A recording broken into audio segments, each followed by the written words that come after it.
Karnataka police, ನೀವು ಗಂಡಸೇ ಆದ್ರೆ ಇದನ್ನ ಕಂಡಿಡೀರಿ. ಏನಂದ್ರೆ ನಾನು ಕೂಡ ಸುಮಾರು 25 ಜನ ಬಾಂಗ್ಲಾದೇಶಿಯರನ್ನ ಬೆಂಗಳೂರು ಕಳ್ಸಿದೀನಿ. ಅಂದ್ರೆ ನಿಮ್ ಕೈಲಿ ಏನು ಹಿಡಿಯಕ್ ಆಗಲ್ಲ, ಇಷ್ಟಿನ ಗಂಟೆ ಯಾರು ಹಿಡಿಯಕ್ ಆಗಿಲ್ಲ. ನಾನ್ ಕಳ್ಸಿದೀನಿ. ಯಾವ ಕೆಲ್ಸಕ್ಕೆ ಕಳ್ಸಿದೀನಿ ಗೊತ್ತಾ? ಖಾಲಿ ಪೊಲೀಸ್ ಅವ್ರನ್ನ ಮಾತ್ರ ಟಾರ್ಗೆಟ್ ಮಾಡಿದೀನಿ, ರಾಜಕಾರಣಿಗಳನ್ನ ಮತ್ತೆ ಪೊಲೀಸ್ ಅವ್ರನ್ನ. ಅಂದ್ರೆ ನಿಮ್ ಮನೆ ನುಗ್ತಾರೆ, ನಿಮ್ಮ ಹೆಂಡತಿ ಮಕ್ಕಳನ್ನ ಮಾಡ್ತಾರೆ, ಏನ್ ಮಾಡ್ಬೇಕು ಮಾಡ್ತಾರೆ. ರಾಜಕಾರಣಿ ಮನೆ ಅಷ್ಟೇನೆ, ಅದನ್ನು ಹೇಳಿದೀನಿ. ಅವ್ರು ಏನ್ ಮಾಡೋಕ್ ಮಾಡ್ತಾರೆ. ಅವ್ರ ID ಕಾರ್ಡ್ ಇಲ್ಲ, ಅವ್ರ ಅಡ್ರೆಸ್ ಇಲ್ಲ, ಎಲ್ಲಾನು ಕೂಡ ವ್ಯವಸ್ಥೆ ಮಾಡಿದೀನಿ.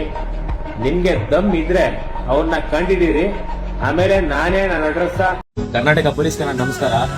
ಬೆಳಿಗ್ಗೆ ಒಂದು ವಿಡಿಯೋ ಮಾಡಿದ್ದೆ ಬಾಂಗ್ಲಾದೇಶಿಗಳ ಬಗ್ಗೆ. ನಾನು ನಮ್ಮ ಪೊಲೀಸ್ ಅವರಿಗೆ ತುಂಬಾ ತಪ್ಪಾಗಿ ಮಾತಾಡ್ಬಿಟ್ಟಿದ್ದೀನಿ. ನಾನು ಅವ್ರ ಹತ್ರ ಕ್ಷಮೆ ಕೇಳ್ತೀನಿ. ದಯವಿಟ್ಟು ನನಗೆ ಒಂದ್ಸರಿ ಕ್ಷಮೆ ಕೊಡಿ. ಮತ್ತೆ ಇದೇ ರೀತಿ ಪೊಲೀಸ್ಗೆ ಬೇಜಾರಾಗೋ ಕೆಲಸ ಮತ್ತೆ ಯಾವುದೇ ಆತರ ಪೊಲೀಸ್ ವಿರುದ್ಧವಾಗಿ ಯಾವತ್ತೂ ಮಾತಾಡಲ್ಲ. ಅಂದ್ರೆ ನನ್ಗೆ ಬೇಜಾರಿತ್ತು.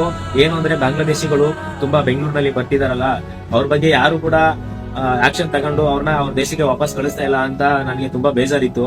ಆ ಬೇಜಾರಿಂದ ನಾನು ಆ ರೀತಿ ತಪ್ಪಾಗಿ ಮಾತಾಡ್ಬಿಟ್ಟೆ. ಮತ್ತೆ ಇನ್ನೊಂದೇನು ಅಂದ್ರೆ, ನಾನು ಅವ್ರ ಜೊತೆಲೇ ಇರ್ತೀನಿ. ಅಂದ್ರೆ ಅವಾಗೆಲ್ಲ ಕೆಲಸ ಮಾಡ್ತಿದ್ನಲ್ಲ, ಅವ್ರ ಮನಸ್ಥಿತಿ ಹೆಂಗೆ, ನಮ್ ಇಂಡಿಯಾದ ಮೇಲೆ ಏನ್ ಒಪಿನಿಯನ್ ಇಟ್ಕೊಂಡಿದ್ದಾರೆ ಅದೆಲ್ಲ ನನಗೆ ಗೊತ್ತು. ಅವ್ರು ತುಂಬಾ ಖರಾಬ್ ಜನಗಳು. ಅದಕ್ಕೋಸ್ಕರ ಅಂತರ್ನ ನಮ್ ದೇಶದಲ್ಲಿ, ನಮ್ ರಾಜ್ಯದಲ್ಲೆಲ್ಲ ಬಿಡ್ತಿದ್ದಾರೆ, ಏನು ಆಕ್ಷನ್ ತಗೊಳ್ತಾನೆ ಸುಮ್ನೆ ಬಿಡ್ತಿದ್ದಾರೆ ಅಂತ ತುಂಬಾ ಬೇಜಾರಾಯ್ತು. ಮತ್ತೆ ಸ್ವಲ್ಪ ದಿನ ಹಿಂದೆಗಳೆಲ್ಲ ನೋಡ್ದೆ ನಾನು, ಆಕ್ಷನ್ ತಗಂತಿಲ್ಲ ಅಂತ. ಆ ಬೇಜಾರಿಂದ ನಾನು ನಮ್ಮ ಪೊಲೀಸ್ ಅವ್ರಿಗೆ ತಪ್ಪಾಗಿ ಮಾತಾಡ್ಬಿಟ್ಟೆ. ದಯವಿಟ್ಟು ಇದೇ ರೀತಿ ತಪ್ಪು ಮತ್ತೆ ನಾನು ಯಾವತ್ತೂ ಮಾಡಲ್ಲ, ಪೊಲೀಸರ ವಿರುದ್ಧ ಯಾವತ್ತೂ ಮಾತಾಡಲ್ಲ. ದಯವಿಟ್ಟು ನಮ್ಮ ಕರ್ನಾಟಕ ಪೊಲೀಸು ನಂಗೆ ಕ್ಷಮೆ ಕೊಡ್ಬೇಕು.